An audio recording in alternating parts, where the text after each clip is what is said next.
Assalamualaikum warahmatullahi wabarakatuh. Oke, teman-teman, insya Allah hari ini saya akan menjelaskan beberapa hal mengenai komunikasi.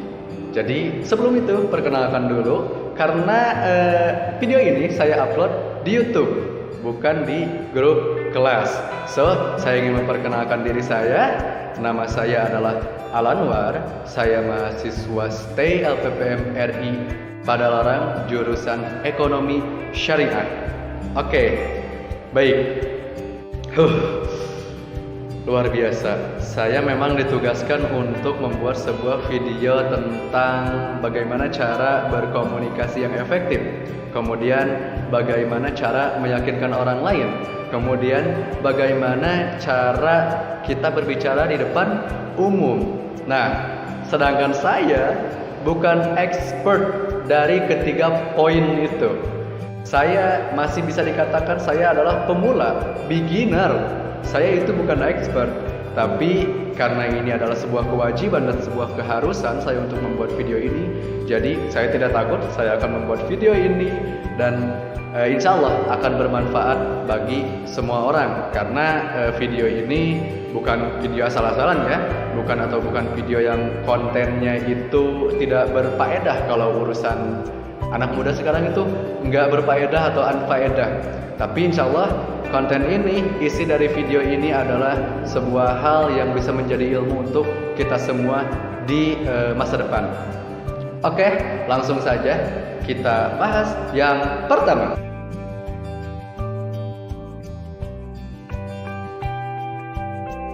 Oke, yang pertama adalah bagaimana cara berkomunikasi secara efektif. Wow, cara berkomunikasi secara efektif.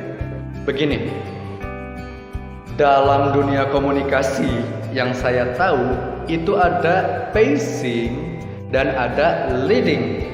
Nah, apa itu pacing? Apa itu leading? Nah, pacing itu, kita bahas pacing dulu ya. Pacing itu adalah sebuah cara untuk membangun sebuah kedekatan, cara untuk membangun sebuah engagement. Anda tahu engagement? Ya, itu kedekatan itu sendiri. Jadi katakanlah misalnya Anda adalah sebuah salesman yang menawarkan sebuah produk kepada orang yang Anda nggak kenal. Kemudian ketika Anda datang, Anda langsung tawarkan produk ini. Pak, saya mempunyai produk ini, keunggulannya ini. Apa reaksi orang? Reaksi orang yang Anda tawarkan seperti apa? Saya pribadi kalau ada orang yang menawarkan seperti itu, saya ilfeel. Saya sendiri, apaan sih? Gak jelas gitu kan. Tapi saya pernah ditawari produk oleh seseorang. Dia datang ke saya belum dulu nawarin produk. Jadi dia kayak ngebangun dulu sebuah kedekatan, ngebangun dulu pacingnya ini, dia ngejalanin pacingnya ini. Jadi dia itu nanya dulu ke saya. Posisinya dulu masih di bus. Pada saat itu saya di bus. Kemudian ada seorang penjual sebuah barang. Intinya lebih ke mainan orang-orang dewasa lah. Tapi ya bukan yang dalam tanda kutip ya, mainan orang-orang dewasa yang mana katakanlah orang itu benar-benar nggak nawarin dulu. Orang itu benar-benar nanya dulu ke saya, Mas mau ke Jakarta ya? Dia tuh ngomongnya kayak gitu. Kata saya, oh enggak, saya dekat kok, saya mau ke Sukabumi gitu kan. Kemudian dia itu langsung, oh Sukabumi itu yang tempatnya ini. Nah, di situ lama-kelamaan saya ngobrol lah dengan orang itu. Nah, setelah dia mungkin ngerasa bahwa saya sudah nyaman ngobrol sama dia, dan memang kebetulan pada saat itu saya memang nyaman ngobrol sama dia. Jadi langsunglah dia nawarin produk. Mas, saya punya ini nih, punya sebuah produk yang mana itu bisa bermanfaat bagi Mas katanya. Nah, jadi enak loh. Saya itu jadi langsung tertarik, walaupun misalnya dia itu belum memberikan sebuah kelebihan dari produk itu. Dia itu langsung, Mas, saya punya produk yang memang bermanfaat, yang bisa bermanfaat bagi Anda gitu kan. Toh saya langsung di situ mulai tertarik karena saya sudah punya kedekatan dengan orangnya itu, dengan orang yang berjualannya itu. Dia benar-benar hebat lah pokoknya. Dia nggak pernah langsung beli atau misalnya kalau misalnya Anda jual buah tuh buah-buahan rambutan atau gimana gitu kan. Nah, rata-rata orang nggak mau dengar. Kalaupun misalnya orang mau dengar itu yang memang dia emang pengen beli rambutan. Jadi bukan karena tadinya dia enggak mau beli langsung beli, bukan seperti itu. Jadi intinya bangun dulu sebuah engagement, bangun dulu sebuah ya maksudnya kita lebih ke pacing dulu. Kita harus membuat pacing dulu, bikin sebuah kedekatan kepada konsumen atau kepada siapapun yang mau kita komunikasikan, mau konsumen atau apapun, karena komunikasi itu luas ya, bukan hanya dari segi bisnis tapi dari segi apapun. Jadi apapun yang kita ingin komunikasikan, kita jangan langsung ke intinya. Jadi kita kayak pacing dulu, kita benar-benar bikin kedekatan dulu. Kayak misalnya nih, saya lebih ke suami istri ya, walaupun saya belum nikah. Begini, kalau misalnya ada istri ngambek misalnya sama suami, kalau suaminya pintar, dia nggak langsung, mah selesai ini masalah atau gimana. Nah, kalau suaminya pintar itu, kalau suaminya paham, dia nggak akan gitu. Dia pasti akan ngerayu dulu hal yang pertama, bikin pacing dulu, dia bikin kedekatan dulu sama istrinya. Istrinya yang lagi marah, dia bikin kedekatan dulu, dia turunin dulu marahnya. Oke, pacing, bikin kedekatan. Nah, di pacing ini ada juga sama dengan menyamakan frekuensi. Jadi misalnya dia ngomong A, kita harus ikutin A. Kita harus setuju A. Kalau misalnya dia berdiri, kita harus berdiri. Dia duduk, kita duduk. Kemudian kalau misalnya dia ngomongnya nadanya tinggi, kita ikuti nada tinggi. Dia rendah, ikuti nada rendah. Menyamakan frekuensi. Jadi kalau misalnya ginilah contohnya.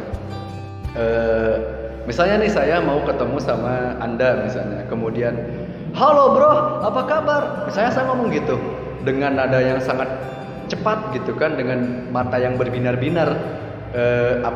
Katakanlah saya senang ketemu Anda. Kemudian Anda jawabnya gini, alhamdulillah saya baik.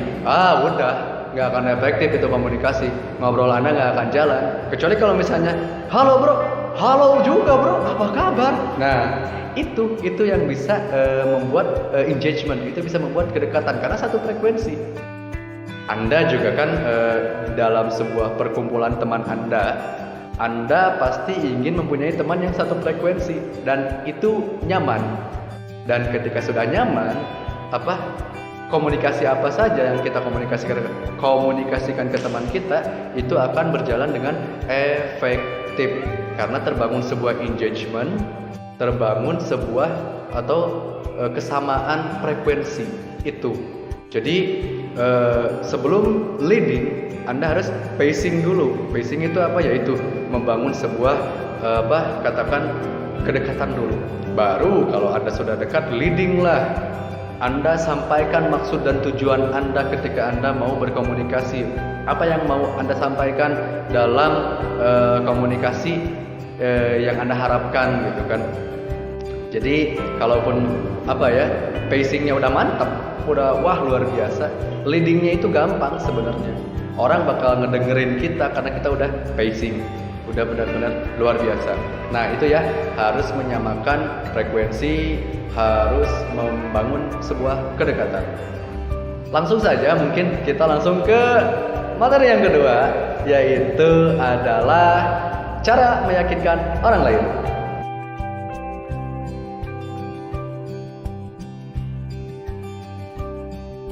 Sekarang kita ke materi kedua, yaitu bagaimana sih caranya ngeyakinin orang lain, atau bagaimana cara kita meyakinkan orang lain supaya percaya sama kita. Nah, saya yakin orang-orang yang sering gonta-ganti pasangan itu pasti expert dalam cara meyakinkan orang lain.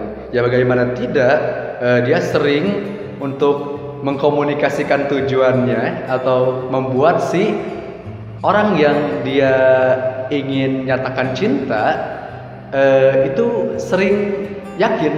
Orangnya yakin karena kan orangnya sering gonta-ganti pasangan dan dia sering yakinin orang lain. Dan Anda yang orang seperti itu yang sering gonta-ganti pasangan, saya yakin Anda adalah orang yang expert di bidang ini dalam meyakinkan orang lain. Kenapa saya analogikannya itu seperti itu? Kenapa saya bandingkannya dengan orang yang sering gonta-ganti pasangan? Karena ini nyambung. Yang namanya kita nyatain perasaan ke orang itu kan tetap komunikasi juga kan. Jadi salah satunya itu teknik atau misalnya cara meyakinkan orang lain itu salah satunya bisa dipakai dalam menyatakan perasaan cinta. Tentu bisa dipakai dalam hal bisnis atau dalam hal komunikasi dalam berkeluarga atau berkomunikasi di sekolah atau apapun itu bisa. Nah, bagaimana cara kita meyakinkan orang lain? Itu hal yang pertama harus kita lakukan adalah kita harus antusias. Tahu? Antusias. Apa itu antusias? Kita harus pede. Kita harus menampilkan bahwa wajah kita itu ceria, wajah kita itu gembira, mata kita itu berbinar-binar. Kemudian kita tersenyum lebar. Kemudian pokoknya wajah kita itu bersinar, benar-benar kita pede, kita antusias, dan kita merasa mampu untuk meyakinkan orang itu. Itu dulu, keyakinan dulu, keyakinan dulu. Baru di situ ada hal-hal lain yang bagaimana cara Anda meyakinkan orang lain. Itu dulu, kita punya yakin aja dulu, kita yakin. Kemudian yang kedua, kita itu harus menggunakan bahasa tubuh yang positif. Nah gini, ada sering banyak orang yang berbicara sama orang itu menggunakan bahasa tubuh yang negatif. Contohnya seperti ini, seperti kayak gini nih. Itu bahasa tubuh yang negatif loh. Orang gak yakin deh. Atau misalnya tangan dikebelakangin atau dikesiniin gitu kan. Nah itu bahasa tubuh yang negatif. Apalagi kalau misalnya nih untuk seorang perempuan, untuk seorang akhwat, kadang rambutnya yang suka dimainin. Nah, suka mainin rambut itu adalah salah satu bahasa tubuh yang negatif. Nah, apa sih bahasa tubuh yang positif? Ya tampilkan bahasa tubuh yang positif. Seperti misalnya Anda ingin menyampaikan 3 poin. Bak.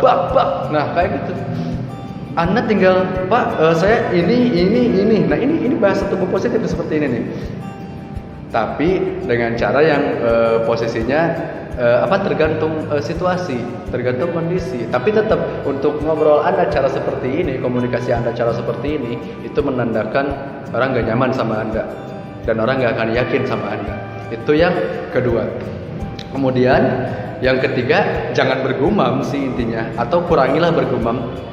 Di awal video ini saya banyak sering bergumam. Saya sering menggunakan kata atau gimana, karena memang saya bukan expert di dalam hal ini. Saya memang bukan expert dalam meyakinkan orang lain atau dalam berkomunikasi. Saya tidak se-expert Anda semua. Jadi maafkan saya bila saya bergumam pada video kali ini. Saya banyak bergumam pada video ini karena memang saya bukan expert. Sekali lagi, oke? Jadi saya hanya ingin menyampaikan sebuah ilmu yang memang saya dapatkan juga dari sumber-sumber yang lain. Oke, itu kurangi bergumam. Kita itu kalau bergumam, posisinya kita itu kayak lagi mikir. Jadi orang itu kayak gimana gitu. Jadi seyakin mungkin seperti yang tadi, bahasanya, kita itu harus tahu dulu yang mau kita yakinin itu apa. Siapa yang mau orang yang mau kita yakinin, kemudian apa yang mau diyakinkan ke orang itu. Jadi jangan sampai ada rasa bergumam, ada atau ada atau apalah yang memang bikin orang nggak yakin sama kita. Kemudian yang keempat yaitu buatlah sebuah penutupan yang kuat. Apa sih penutupan yang kuat itu? Jadi kita kalau ngeyakinin orang lain, ya penutupannya itu harus supaya orang itu take action. Apakah dia mau atau enggak, intinya kan gitu. Untuk meyakinkan orang lain berarti dia harus mau. Kita harus tekanin yang kuatnya itu ke yang yakinnya itu, ke yang maunya itu. Oke? Jadi itulah hal-hal sedikit informasi mungkin ya. Bukan mungkin lagi, karena itu memang sedikit informasi yang memang itu cara untuk meyakinkan orang lain. Oke, seperti itu. Lanjut ke yang ketiga.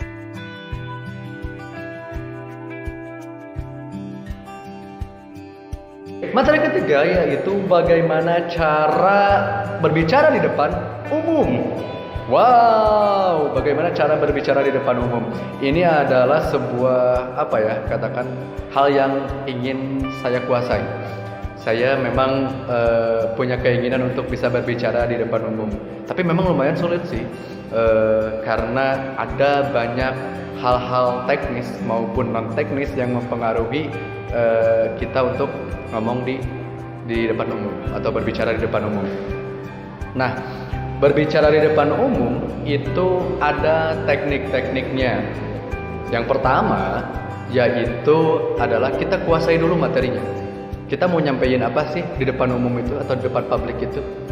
Ya udah, kita kuasai dulu materinya. Ya kalau kita nggak nguasain, apa yang mau kita omongin di depan, kita nggak akan bisa nyampein apapun. Akhirnya kita malu-maluin di depan umum. Jadi, kita bikin dulu sebuah perencanaan yang baik. Kita bikin dulu materinya, pelajari dulu materinya. Kita mau nyampein apa atau bagaimana sih cara kita nyampein materi ini. Nah, itu yang pertama, itu yang penting. Kemudian yang kedua, pede, percaya diri. Kalau misalnya Anda gak pede, ya udah habis Anda di atas, malu-maluin. Oke? Jadi itu yang pertama, Anda kuasai materi. Yang kedua, Anda percaya diri. Oke, itu 1, 2. Yang ketiga nih, yang saya bahas adalah opening. Bagaimana cara kita membuka sebuah obrolan atau sebuah public speaking. Kita misalnya yang memimpin sebuah audience, Anda berbicara di depan, ya bagaimana Anda openingnya? Karena gini, Anda harus bisa membuat 1 menit pertama langsung orang itu memperhatikan Anda. Ini nih, banyak orang yang 1 menit itu dia malah basa-basi. Jadi orang itu udah bosen. 1 menit pertama itu bener-bener basa-basi, bahkan sampai 2 menit 3 menit orang itu nyerocos untuk orang ngobrol, untuk hanya basa-basi, hanya sekedar pembukaan. Yang pertama mungkin ya syukur, gak masalah. Kemudian yang kedua mengucapkan terima kasih, kemudian mengucapkan maaf, ya udah habis itu. Audiens akan ya udahlah, ini mah masih tetap aja yang sama aja kayak pembicara lain. Coba Anda bikin sebuah opening yang memang bisa boom, bisa bikin orang yang misalnya lagi pegang HP itu langsung ngelihat Anda, langsung dia matiin HP-nya. Atau orang yang misalnya lagi ngantuk itu langsung lihat Anda. Bikin opening yang seperti itu. Ketika Anda bisa membuat opening seperti itu, udah kesananya Anda mau ngomongin apa didengerin. Karena orang udah mau ngedengerin Anda. Oke? Asal nanti di tengah-tengah ya jangan ngelantur lagi ngomongnya. Intinya kan gitu. Kemudian yang keempat, susunlah kalimat secara runtut. Jadi jangan seperti saya, kalimatnya masih acak-acakan nih ngobrol di video ini. Jadi susunlah kalimat secara runtut. Poin per poin harus runtut. Nah, sekarang pembahasannya seperti ini atau masalahnya seperti ini. Misal nih, ini kita pengalaman pertama nih, kita pengen public speaking. Kita udah siapin materinya, kita udah percaya diri, kita udah siapin kata-kata supaya runtut, kita udah siapin openingnya yang benar-benar bisa bikin orang bang gitu. Tapi ketika Anda mau naik panggung atau naik stage, rasa grogi itu datang luar biasa. Gimana itu? Kita udah siap nih, ternyata ketika kita ngelihat atmosfer sekitar, ketika kita ngelihat banyaknya orang, ketika kita ngelihat megahnya panggung, atau ketika kita ngelihat orang ngeliatin kita mau ke panggung, itu aja udah bikin grogi gitu. Jadi kita udah siap segalanya tapi grogi. Itu adalah hal yang wajar. Saya katakan itu wajar. Kenapa? Karena begini, ada satu penelitian di Amerika Serikat. Mereka mengatakan begini bahwa mereka meneliti apa sih hal-hal yang ditakuti oleh manusia. Nah, top 3-nya itu yang pertama, manusia takut mati. Yang kedua, manusia takut ular. Dan yang ketiga, manusia takut ngomong di depan umum. Ya luar biasa, karena memang ngomong di depan umum itu adalah sebuah hal yang sangat menakutkan bagi orang-orang yang memang belum berpengalaman. Sekarang kalau bagaimana nervous gitu kan, gimana caranya kita supaya nggak nervous? Ya yang pertama ya kita calm down, kita tenangin, kita ambil napas dalam-dalam dulu, kemudian keluarkan pelan-pelan. Jadi kita itu jangan ketika misalnya mau naik panggung jangan langsung naik. Kita harus benar-benar ngatur nervous kita, nervous settingnya itu loh. Pengaturan groginya kalau dalam bahasa Indonesianya kita harus bisa gitu kan. Dan itu memang butuh pengalaman, itu butuh latihan. Jadi buat anda semua yang memang punya sebuah keinginan dalam dunia komunikasi, karena kan yang ketiga yang kita bahas ini kan semuanya komunikasi yang efektif, kemudian cara meyakinkan orang lain, how to public speaking, itu semuanya adalah komunikasi. Kalau Anda punya keinginan untuk bergelut di dunia itu, ya silahkan Anda untuk berlatih. Wow, lumayan ya ngebahas tentang 3 materi yang memang saya juga nggak paham sebetulnya. Saya cari-cari di YouTube atau cari-cari di video. Oke, mungkin itu saja. Saya pamit. Gak usah lama-lama ya. Wabillahi taufiq wal hidayah. Wassalamualaikum warahmatullahi wabarakatuh.